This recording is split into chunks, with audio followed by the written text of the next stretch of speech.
Listeners, thanks so much for joining us. My name is Elaine Howard Ecklund, and I am the author of Why Science and Faith Need Each Other, 8 Shared Values That Move Us Beyond Fear with Brazos Press. I'm joined today by Bob Kaita, who was for many years a plasma physicist at Princeton University. Bob joins me today with some questions about the virtue of creativity. So thanks very much for talking to me today, Elaine. I know that creativity is an essential part of what I do as a scientist. So how do you think creativity is a shared value between science and faith?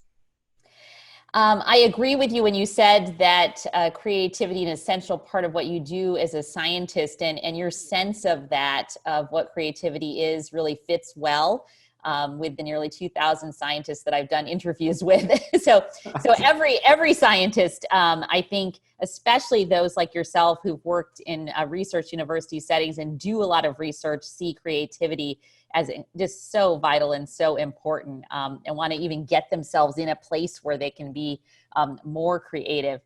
I think sometimes that creativity has been undervalued in church settings, in Christian communities. Of course, we know that we serve a God who is ultimately creative and really delights in the creativity of human beings and in humankind.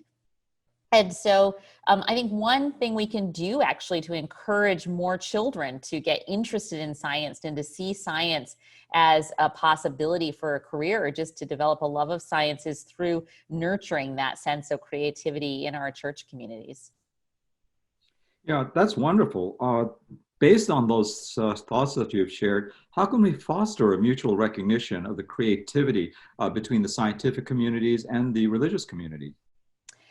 I would love it if there were a scientist in every congregation like yourself. That would be not to over compliment you, but that would be my ideal. So I think sometimes scientists who are committed Christians have not had the opportunity to reflect on the ways in which their scientific work is actually a very spiritual, creative pursuit, that it can be seen as a type of spiritual practice, a way of being creative and really gaining a deeper sense of who God is and God's own creativity through exploring and delving more deeply into the natural world. And so if we had scientists in our congregations who could share about that, I'd love to see pastors, do give little spotlights to the scientists in their midst and have them talk openly about that in a positive way.